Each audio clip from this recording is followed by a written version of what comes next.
Hi guys, iinom kami ng dragon. Ito.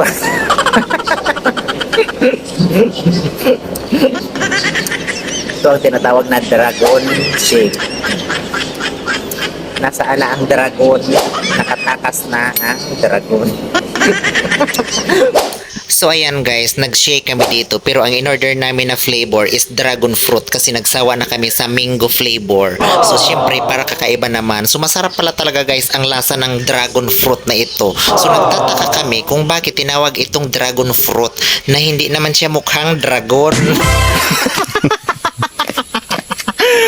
So kung makikita ninyo guys, medyo natutulala ako. O yan siguro ang epekto ng dragon fruit. Pakamaldita mo, B.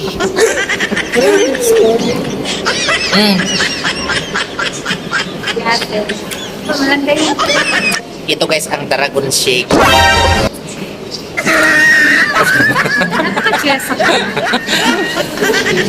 Sobrang chesa mo, sobrang chesa mo. Mali man ang pagsundot mo ng straw. Ringgit ko mo. Ito guys ang tinatawag na shake shake baby. Dragon shake ito, dragon.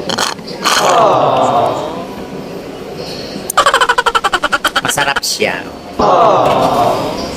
Yung dragon, big shake.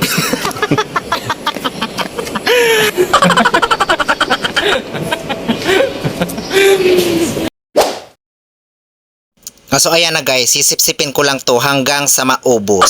Kapwerte mandong, diyo kang nagatilam-tilam. Siguro ayo ka na naman naramdaman sa tilam-tilam na yan. Labing siram niya palan guys, labi kapwerte.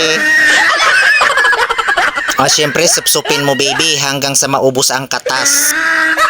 Diba? Sup-sup amor. Sup-supin mo ng todo. Yan ang dragon fruit dito sa Ayala Mall, Legazpi. Ang sarap guys. Sarap dito magpapresko. Sige na guys, babay na. Uwi na kami. Kasi na ano na kami dito, na preskohan na kami dito sa dragon shake na ito. Malapink-pink ang kulay ng dragon shake na yan. Sige na guys, bye-bye. Ay, lintian, may pakiat-kiat pang mata. Ano yan, nangyayari sa mata na yan? Tas siging pulit-pukit ng siram sang dragon.